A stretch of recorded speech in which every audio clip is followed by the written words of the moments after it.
Olá, amigos, bem-vindos à nossa aula de Antigo Testamento 4. Estamos dando continuidade ao nosso estudo dos profetas menores.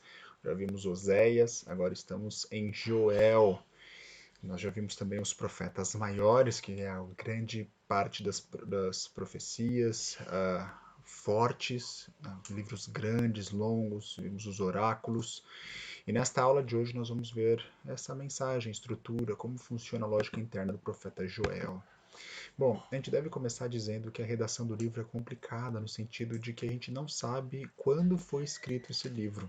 Nós sabemos que Joel é identificado no verso 1 como filho de Petuel, assim por diante, mas a gente não sabe em que contexto que ele identifica. Veja, o começo do livro de Isaías identifica quem é o autor e identifica também o período que esse autor escreve o livro.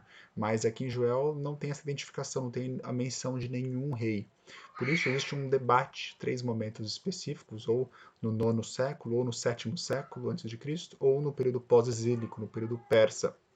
O comentário bíblico adventista não define, não bate o martelo, mas vai mais para o meio, para o sétimo século, no período das reformas, dos reis que foram empossados crianças e, portanto, possivelmente teriam regentes governando, e por essa razão Joel não menciona o rei, porque ele era apenas uma criança.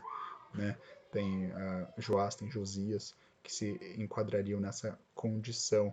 Ao mesmo tempo, o argumento de não ser mencionado nenhum rei é interessante porque num período pós-exílico também não havia rei, né, em Judá, em Israel, e portanto poderia ser um momento pós-exílico. Por isso que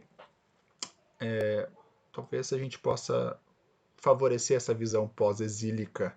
Né? Existe um templo, né? Esse é o único detalhe, que existe uma figura de sacerdotes de templo, mas contudo esses sacerdotes eles estão murmurando, eles estão aqui olha, verso 9, verso 9, cortada está a casa do Senhor, a oferta de manjares e libação, os sacerdotes, os ministros do Senhor estão enlutados. Então tem essa imagem de templo, mas estão enlutados. Então, esse argumento pode ser tanto para um pós-exílico, numa situação de templo destruído, estão enlutados, quanto num pré-exílico, o templo funcionando normalmente, por isso eles estavam lá ativos. Né? Então, veja, existe esse debate. Antigamente tinha-se uma visão mais antiga, né? Mais anterior, porque a ordem de Joel na ordem dos 12 profetas, ele está logo no comecinho depois de Oséias. Então fica esse debate. Sobre o contexto, Joel ele se confia nos profetas anteriores, ele cita Isaías, cita Ezequiel, ele conhece o Êxodo, então ele é um estudioso dos livros. É difícil a gente determinar o contexto histórico, mas a gente vê uma série de ecos de profetas que o precederam. Vamos ver aqui esse vídeo que passa uma noção boa de quem foi Joel.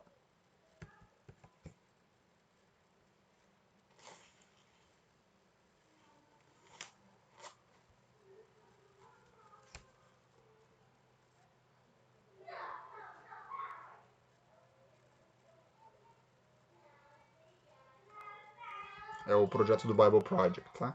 O livro do profeta Joel é uma pequena coleção de poemas proféticos que são tão poderosos quanto enigmáticos. Joel é único dentre os profetas por algumas razões. Antes de tudo, não há uma indicação clara de quando o livro foi escrito, mas o mais provável é que tenha sido no período de Esdras e Neemias, após o retorno do exílio, porque Joel menciona Jerusalém e o templo, mas não parece haver nenhum rei. Também é incomum o fato de que Joel está claramente familiarizado com vários outros livros das Escrituras. Ele menciona e cita os profetas Isaías, Amós, Sofonias, Naum, Obadias, Ezequiel, Malaquias e até o livro de Êxodo. E isso está conectado à sua última característica particular. Joel não acusa Israel de nenhum pecado específico. Como tantos outros profetas, ele anuncia que o julgamento de Deus está vindo para confrontar o pecado de Israel, mas ele nunca diz o porquê.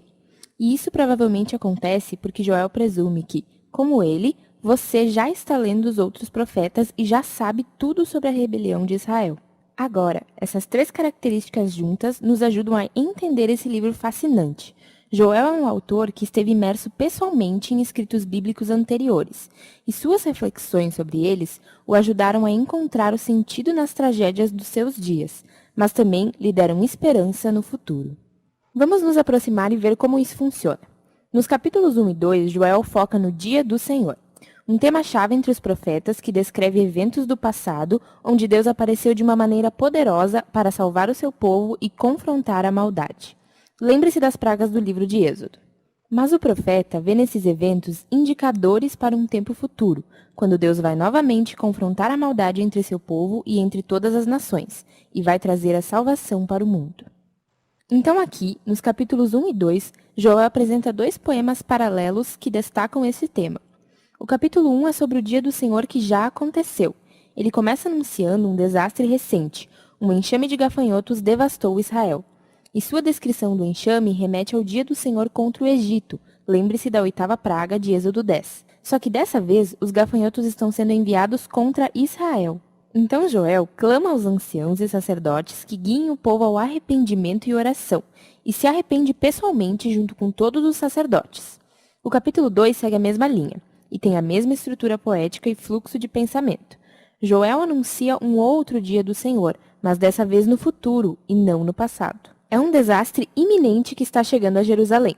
Ele começa descrevendo o que parece ser uma outra nuvem de gafanhotos, mas ele usa imagens militares.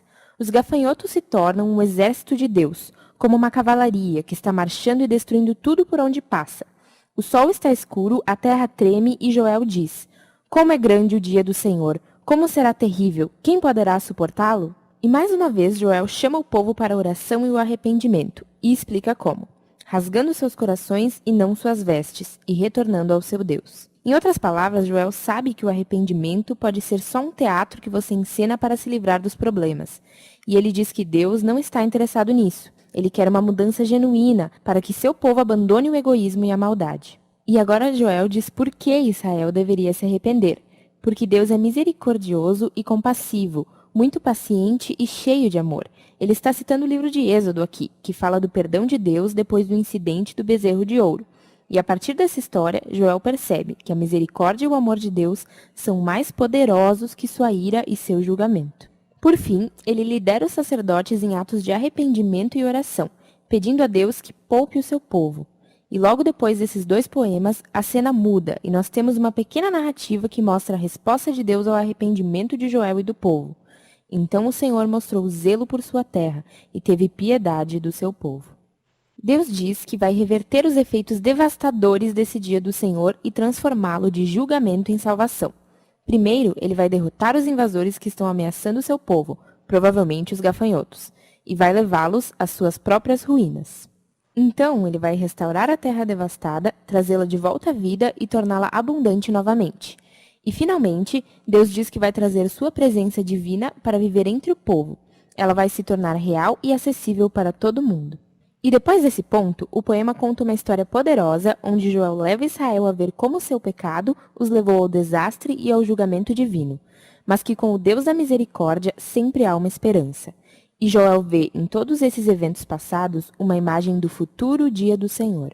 E nessa última seção do livro, Joel escreve 3 poemas que correspondem às 3 partes da resposta de Deus. Ele entrelaça imagens de outros livros proféticos, expandindo a imagem de esperança para toda a criação. Em primeiro lugar, a esperança da presença de Deus entre o seu povo é expandida para a promessa de que no futuro, o próprio Espírito de Deus, sua presença pessoal de vida, vai encher não apenas o templo, mas todo o seu povo. E aqui Joel se baseia nas promessas de Isaías, Jeremias e Ezequiel de que o Espírito de Deus vai transformar e capacitar o seu povo para que eles possam verdadeiramente amar e seguir a Deus. Então, Joel fala da promessa de Deus de confrontar os invasores que os estão ameaçando. E Joel vê nesses gafanhotos destruidores uma semelhança com as nações arrogantes e violentas de seus próprios dias, que destroem e oprimem as pessoas. E ele se baseia nas promessas de Isaías, Sofonias e Ezequiel a respeito do futuro dia do Senhor, quando Deus vai confrontar o mal entre as nações e fazer essa violência se voltar contra eles próprios, trazendo justiça aos prejudicados. E finalmente, Joel pega as imagens da restauração da terra e vê nelas esperança para a renovação de toda a criação. Ele se baseia nas promessas de Isaías, Ezequiel e Zacarias de que o dia final da justiça de Deus será seguido por uma restauração de todo o mundo, um novo Éden, onde a presença de Deus vai fluir como um rio e trazer uma renovação universal. Então, os poemas de Joel terminam com o perdão e a misericórdia de Deus, restaurando toda a criação. Esse pequeno livro explora ideias profundas sobre como o pecado e a falha do homem trazem tanta destruição e devastação ao nosso mundo, sobre como Deus anseia por mostrar misericórdia àqueles que apenas admitem o seu pecado e o confessam, e sobre como tudo isso nos leva a ter esperança de que um dia Deus vai derrotar a maldade no nosso mundo, mas também no nosso coração, e vai trazer a sua presença restauradora para fazer novas todas as coisas. E esse é o livro de Joel. Muito bem. Um excelente resumo oferecido pelo Bible Project. E com isso, com essa visão das narrativas em poesia, a gente vê que essa estrutura do livro de Joel é uma estrutura que gira ao redor do juízo. Então, no capítulo 1 a gente viu, existe essa destruição dos gafanhotos, é uma destruição que, enfim, é esmagadora. E essa destruição dos gafanhotos ela vai prefigurar essa imagem do dia do Senhor, onde juízo acontece, onde destruição acontece, onde tensão acontece. Então é interessante nós vermos como essas metáforas elas são aplicadas justamente para trazer as pessoas ao redor do arrependimento, trazer as pessoas para se preocuparem com este grande dia que está vindo. Então veja, tem a gente viu que o capítulo 1 e o capítulo 2 estão em paralelos, tem esse dia onde a destruição acontece com os gafanhotos, né, essa tragédia agrícola acontece, e depois no capítulo 2 é prefigurado esse novo dia do Senhor, né, onde haverá mais destruição ainda.